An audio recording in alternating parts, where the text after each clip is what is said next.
Oke guys, Apa? belum rekod tadi. Oke guys, narasumber yang kedua ini ada Mbak cantik ya, Mbak Sajenta Meliala atau panggilannya Mbak JJ. Beliau itu head recruitment dari sebuah perusahaan perhotelan ya, perhotelan, sebuah perusahaan perhotelan. Oke, kita sapa aja. Mbak JJ, gimana kabarnya Mbak JJ? Halo, baik. Ya, JJ, sehat ya Mbak JJ ya? Sehat. Alhamdulillah sehat, syukurlah. Ya, Iya. Mbak JJ sekarang sibuk apa nih? Masih kerja gitu kan ya? WFH atau iya, masih kerja ya? ya. Kerja Puji ya, Tuhan masih masih kerja. masih kerja Ah, ya. Tapi tetap betul. dong protokol kesehatannya kenceng gitu ya. Tetap. Ke Oke. kantor nggak pakai masker sama face shield. Sampai facial. Wah, Iya, dulu pernah pakai sarung tangan juga. Tapi Hmm. sekarang sarung tangannya nggak wajib lagi. Oh, sarung tangannya wajib, tapi facial sama masker wajib. Ya di Wajib. sebuah Lagi pas interview wajib pakai face shield sama masker. Kalau nggak dipulangin sama sekali. facialnya juga ya, yang peserta mau daftar pelamar kerja juga pakai facial sama masker juga ya. Iya, wajib. Oh, wajib. Berarti sekarang ini Mbak Diti masih sibuk untuk merekrut juga ya, walaupun pandemi ya? Iya, masih. Soalnya kemarin kan udah sempet rame sebelum ini yang kedua ini disebut apa? Bukan PSBB ya? PKM, Sebelum, PKBM, PK, udah ya, pokoknya itu lah belakangnya iya, M gitu ya. besar gitu. Sebelum itu udah mulai normal tuh, hotel udah mulai normal, okupansinya juga udah mulai bagus. Jadi kita rekrutmen normal lagi. Cuman sekarang ini lagi nggak tahu besok apa enggak ya.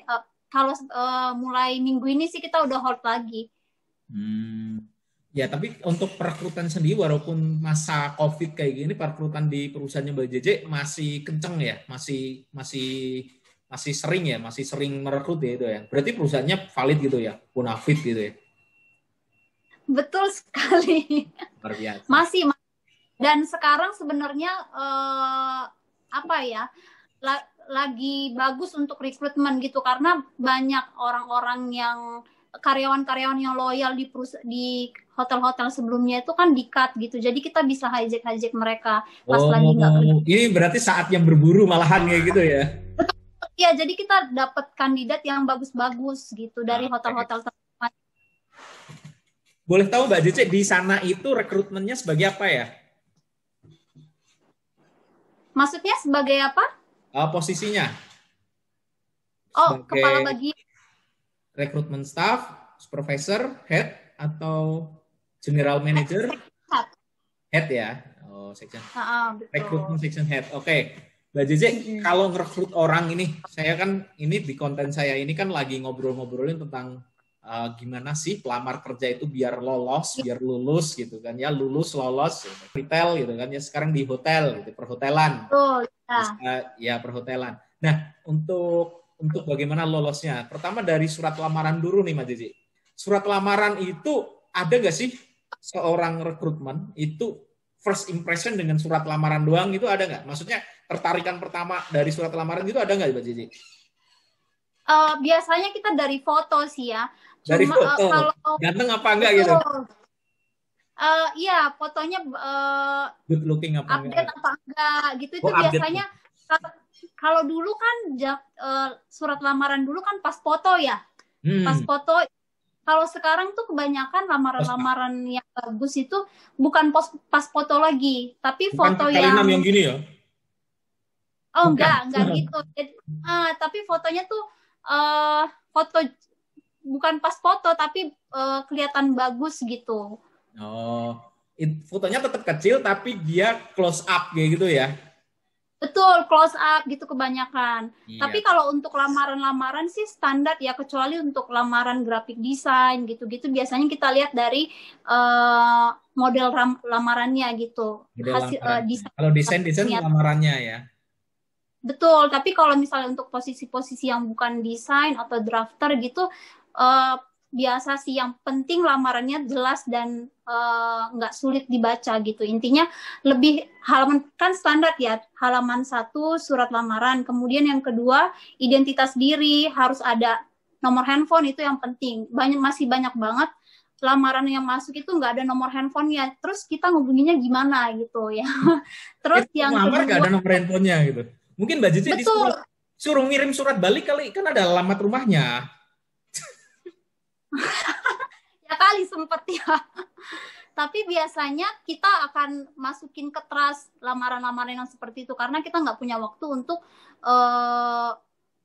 minta lagi gitu. Istilahnya kalau balas by email itu kan cukup lama gitu. Sedangkan kalau kita butuh pasti kita butuhnya nomor handphone. Kalau kita butuhnya urgent. Oke guys, jadi sebenarnya kalau first impression dari surat lamaran itu ada ya.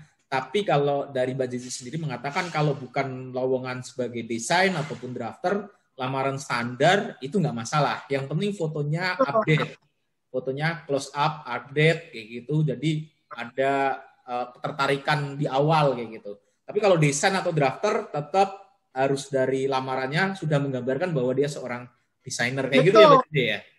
Ya, betul sekali. Kalau ngelamar itu jangan sampai ngelamar di perusahaan apa, PT apa, malah dimasukin ke kita. Itu lucu banget. Ini sebenarnya niat ngelamar atau enggak gitu. Pernah nggak JJ ngalamin hal kayak gitu? Betul banget. Jadi ada beberapa kali seperti itu selama saya kerja di hotel itu mungkin udah ada 5 lamaran kali ya masuknya. Tuhnya itu ke perusahaan mana? PT apa gitu. Betul, tapi dirnya Ibu JJ gitu. Tapi tuhnya PT apa gitu. Jadi mungkin dia lupa ngedit. Betul, lupa ngedit lamarannya gitu. Tapi nggak cuma satu kayak gitu, ada beberapa gitu. Jadi mesti harus diperhatikan lagi dalam menulis lamarannya. Oke, mungkin ini teman-teman. Mungkin kalian sedang menghadapi job fair karena ngelamarnya banyak. Itu kan biasanya langsung jaring banyak ya Mbak Jose ya. Jaring banyak, lupa ngeditnya. Ya, tetap namanya memang benar Mbak JJ, tapi perusahaannya mana itu yang tertuju. Tapi kalau lagi job fair kan biasanya kita kalau buat surat lamaran, tuhnya itu kan masih kosongan. Kayak gitu. Itu apakah bisa sih sebenarnya kita tulis manual itu boleh nggak sih? Bikin boleh nggak? Tapi kalau misalnya dia levelnya cuman front office, reception, security, biasanya saya masih maklumin. Tapi kalau sudah levelnya HOD, manager itu kayak gimana ya, kayak tanda tanya gitu. Oh, jadi kalau seandainya kalau level masih staff gitu kan ya, admin staff, reception, front office masih dimaklumin. Tapi kalau udah levelnya supervisor, manager gitu, udah kok aneh gitu ya. Betul. Apalagi kalau dulu saya di retail itu sering banget saya nemuin surat lamaran yang tulis tangan. Itu masih oke ya, maksudnya nggak pernah kok tulis tangan ya, nggak pernah. Jadi itu suatu hal yang wajar kalau untuk di retail. Tapi kalau semenjak saya di perhotelan, jarang sekali itu nemuin surat lamaran yang ditulis tangan gitu. Jadi udah hampir 2 tahun ya saya kerja di hotel. Pas ini yang tulis tangan itu kok aneh gitu. Karena jarang banget orang yang pakai tulis tangan. Tapi kan ada beberapa orang yang percaya bahwa kalau ini saya pernah nih diajarin orang tua saya dulu gitu kan ya. Kalau ngelamar pekerjaan, selain CV, surat lamarannya ditulis tangan, itu tandanya kamu benar-benar niat. Pak, tapi tulisannya jelek. Nggak apa-apa, yang penting kamu kelihatan niat. Itu gimana dong? Apakah itu nggak berlaku lagi sekarang atau gimana ya? Masih berlaku untuk perusahaan-perusahaan tertentu. Biasanya pabrik itu memang diwajibkan untuk tulis tangan. Biasanya ya, tapi nggak tahu juga tergantung pabriknya. Oke, jadi surat lamaran memang kalau bisa memang print out aja ya, nggak masalah ya. Karena karena kan gampang banget teknologinya. Iya, gampang bacanya gitu ya, Mbak Jose ya. Karena selain gampang bacanya nih teman-teman, karena sekarang udah jarang itu tulis tangan. Kecuali kalau tulisan teman-teman itu bisa seperti monotipe Corsiva atau Arial tulisannya gitu, mungkin nggak apa-apa ya. Malah keren banget itu. Oke, Mbak Jose. Sekarang kalau untuk CV-nya sendiri nih, CV itu setelah surat lamaran kan ada CV-nya tuh, atau biodata, daftar riwayat hidup. Itu apakah kita desain atau biasa saja? Yang penting ada kontennya lengkap gitu, atau harus kita desain sekarang ini? Kan anak-anak zaman sekarang kita akui lah kreatif gitu kan ya. Betul, iya. Desain gitu kan ya. Tapi apakah itu desain atau sebenarnya konten di dalamnya yang penting? Menurut Mbak JJ sendiri gimana? Sebenarnya untuk HRD sendiri kalau menemukan lamaran yang bagus desainnya itu sebenarnya oh bagus gitu aja. Tapi kalau misalnya isinya nggak sesuai dengan kualifikasi yang kita mau, juga sama aja gitu. Intinya lebih ke isinya sih sesuai sama kita apa enggak. Tapi kalau untuk bagus apa enggaknya sih nggak ada nilai plus untuk itu. Cuman kita ngerasa oh orang ini niat gitu aja. Tapi ada baiknya sih kita memang bikin desain yang bagus untuk CV gitu. Itu kan menunjukkan bahwa kita tuh punya niat yang tinggi untuk ya gitu.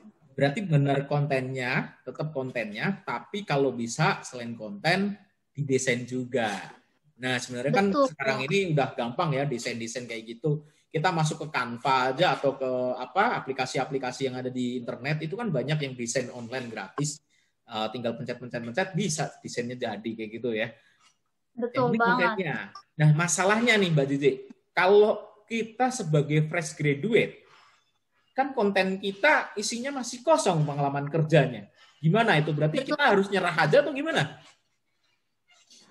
Kontennya itu kan bisa saja masuk ke kelebihan kita ya, skill yang kita punya. Biasanya skill itu terkait kita bisa bahasa Inggris, bisa bahasa Mandarin, atau lain sebagainya. Itu kan sudah menjadi nilai lebih untuk kita. Jadi meskipun kita sama-sama fresh graduate dengan yang kandidat lain, kalau misalnya kita bisa bahasa lain, intinya punya skill yang beda dengan yang lain, itu akan menjadi nilai lebih untuk kita bisa dipanggil untuk jadwal interview. Oke guys, jadi fresh graduate jangan nyerah. Yang penting kalian punya skill. Selain skill apa lagi? Kalau nggak punya skill, nggak bisa jalan. Itu skill. Selain skill, Mbak JJ, apa lagi nih? Kalau pengalaman organisasi penting nggak sih? Kalau di kuliah atau di sekolahan itu penting nggak sih sebenarnya? Betul, pengalaman organisasi itu pasti akan dilihat sama HRD juga, karena kalau misalnya dia sama sekali nggak punya pengalaman organisasi, intinya kan bisa ada kemungkinan orang ini nggak aktif gitu dalam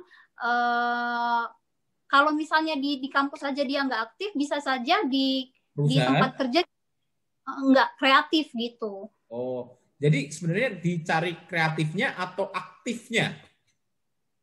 Sebenarnya aktifnya sih. Aktifnya ya, karena kalau ada beberapa teman-teman yang aktif tapi kurang kreatif karena memang kan ada orang yang memang otak kirinya yang kuat sama otak kanannya yang kuat kayak gitu ya. Kalau biasanya kalau otak kanannya kuat itu liar ya, kayak saya ini kan liar gitu. Tapi ada orang yang otak kirinya kuat, itu nalarnya yang berpikir tapi aktif. Berarti aktif guys. Jadi teman-teman tetap harus aktif berorganisasi di perkuliahan ataupun di sekolah.